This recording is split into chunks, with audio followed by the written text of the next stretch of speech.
Quando eu tinha 26 anos, fiz uma viagem de avião para Florianópolis para visitar uma amiga.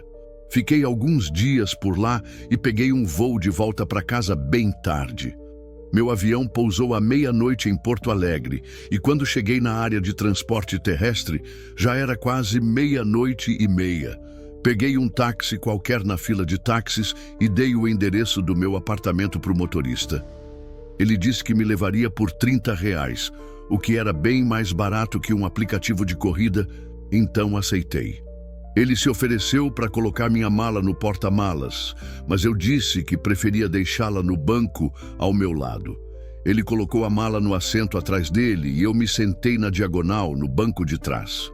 Meu apartamento ficava a uns 30 minutos do aeroporto e àquela hora não tinha trânsito. Entramos na rodovia rápido e o carro voava. Mas logo notei algo estranho. O motorista, um homem que parecia ter uns 45 anos, me encarava pelo retrovisor. Ele fez isso 2 vezes antes de falar. "De onde você está vindo?" perguntou. "Florianópolis", respondi. "Que legal", ele disse, e logo emendou. "O que você estava fazendo lá?" "Visitando uma amiga", falei, tentando ser educada. Aí ele soltou. "Sua amiga é tão bonita quanto você?" Dei uma risada nervosa, mas achei o comentário bem esquisito. Era só a 3ª coisa que ele dizia na viagem e já estava flertando. Ele continuou com perguntas estranhas. "O que uma garota bonita como você está fazendo viajando sozinha?"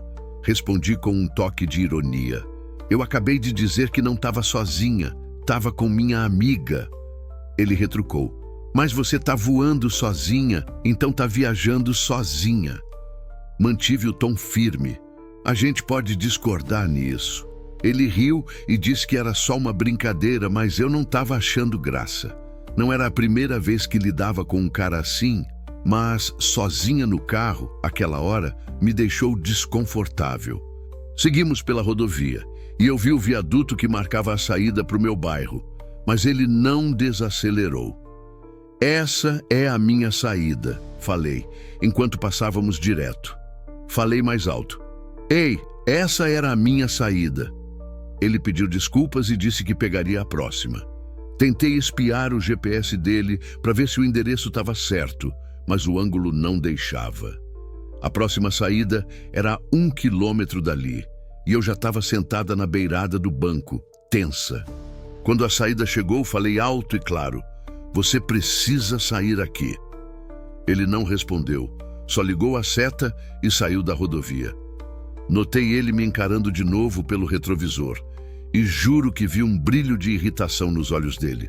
Não passou nem 1 minuto e ele perguntou: "Você tem namorado?" Respondi na hora: "Sim, ele mora comigo."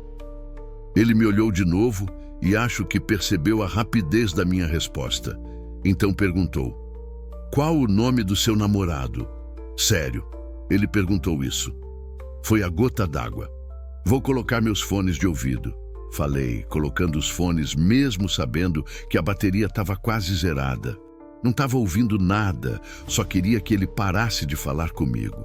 Aquela pergunta sobre o nome do meu namorado parecia mais um interrogatório do que curiosidade. Mandei mensagens para minha família e amigos, contando sobre o motorista estranho e compartilhando minha localização caso algo piorasse. Estávamos numa área que eu conhecia agora, parados no primeiro semáforo desde que saímos da rodovia. Olhei para o retrovisor e lá estavam os olhos dele, me encarando de um jeito que me deu arrepios. O semáforo ficou verde e ele ainda estava me olhando. Tive que falar: "O sinal está verde." Ele começou a dirigir de novo, mas ninguém da minha família respondia, exceto meu irmão mais velho, que mora a 2 horas de distância. Ele disse para eu sair do carro se me sentisse ameaçada. Paramos em outro semáforo e ele me encarou de novo. Foi então que vi um carro de polícia estacionado num terreno vazio ali perto. Num impulso, peguei minha mala e minha mochila, abri a porta do táxi e saí correndo. O motorista gritou: "O que você está fazendo?" Ele tentou fechar a porta com o botão automático, mas eu forcei e consegui sair. Corri em direção ao carro de polícia. O motorista não saiu atrás de mim para cobrar o dinheiro. Ele simplesmente foi embora, o que já era um sinal vermelho enorme. Cheguei no carro de polícia ofegante. O policial abaixou o vidro e me ouviu, enquanto eu explicava que o motorista estava me dando medo e que saí por segurança. Perguntei se ele podia me levar para casa e ele disse: "Entra no banco de trás." Em uns 10 minutos, cheguei em casa. Tranquei a porta, nem desfiz as malas, só escovei os dentes e me joguei na cama. Mas assim que deitei, ouvi batidas na porta do meu apartamento. Meu coração disparou. E se fosse o motorista? Ele sabia meu endereço. E se ele quisesse o dinheiro ou algo pior? As batidas continuaram por alguns minutos. Pararam e depois voltaram. Não saí do quarto nem cheguei perto da porta. Ela estava trancada e era o que importava. Eventualmente o som parou e eu consegui dormir. No dia seguinte fui para o trabalho. Tinha um turno mais tarde, então não precisei acordar cedo. Durante o expediente, meu vizinho, o Sr. Carlos, me ligou. Ele disse que um homem dizendo ser meu pai tentou entrar no meu apartamento para deixar algo, mas não tinha chave. Carlos estava checando se eu realmente esperava meu pai. Não falei com ele, respondi. Carlos disse que não viu o homem deixar nada, só o viu olhando pelas janelas. Liguei para o meu pai na hora, e como eu imaginava, ele estava no trabalho e não tinha ido na minha casa. Contei tudo sobre o motorista para ele, e ele insistiu para eu passar uns dias na casa dos meus pais. Fui para casa depois do trabalho, por volta das 9 da noite, para pegar minhas coisas. Terminei a lavagem de roupa da noite anterior e arrumei uma bolsa com roupas e itens de trabalho. Mas algo parecia errado. Nunca fico nervosa por estar sozinha, mas naquela noite eu sentia que não estava. Ouvi pequenos estalos no chão de madeira, como se alguém estivesse andando, mas não conseguia dizer de onde vinha. Estava quase saindo quando ouvi um rangido vindo do corredor, do quarto de hóspedes. Virei e ouvi uma voz: "Eu não ia te machucar." Um braço apareceu de trás da parede. Não esperei para ver o resto. Corri para a porta da frente, saí gritando e bati na porta do Sr. Carlos. Ele e a esposa abriram e eu pedi ajuda, desesperada. Não entramos no meu apartamento. Chamamos a polícia e esperamos.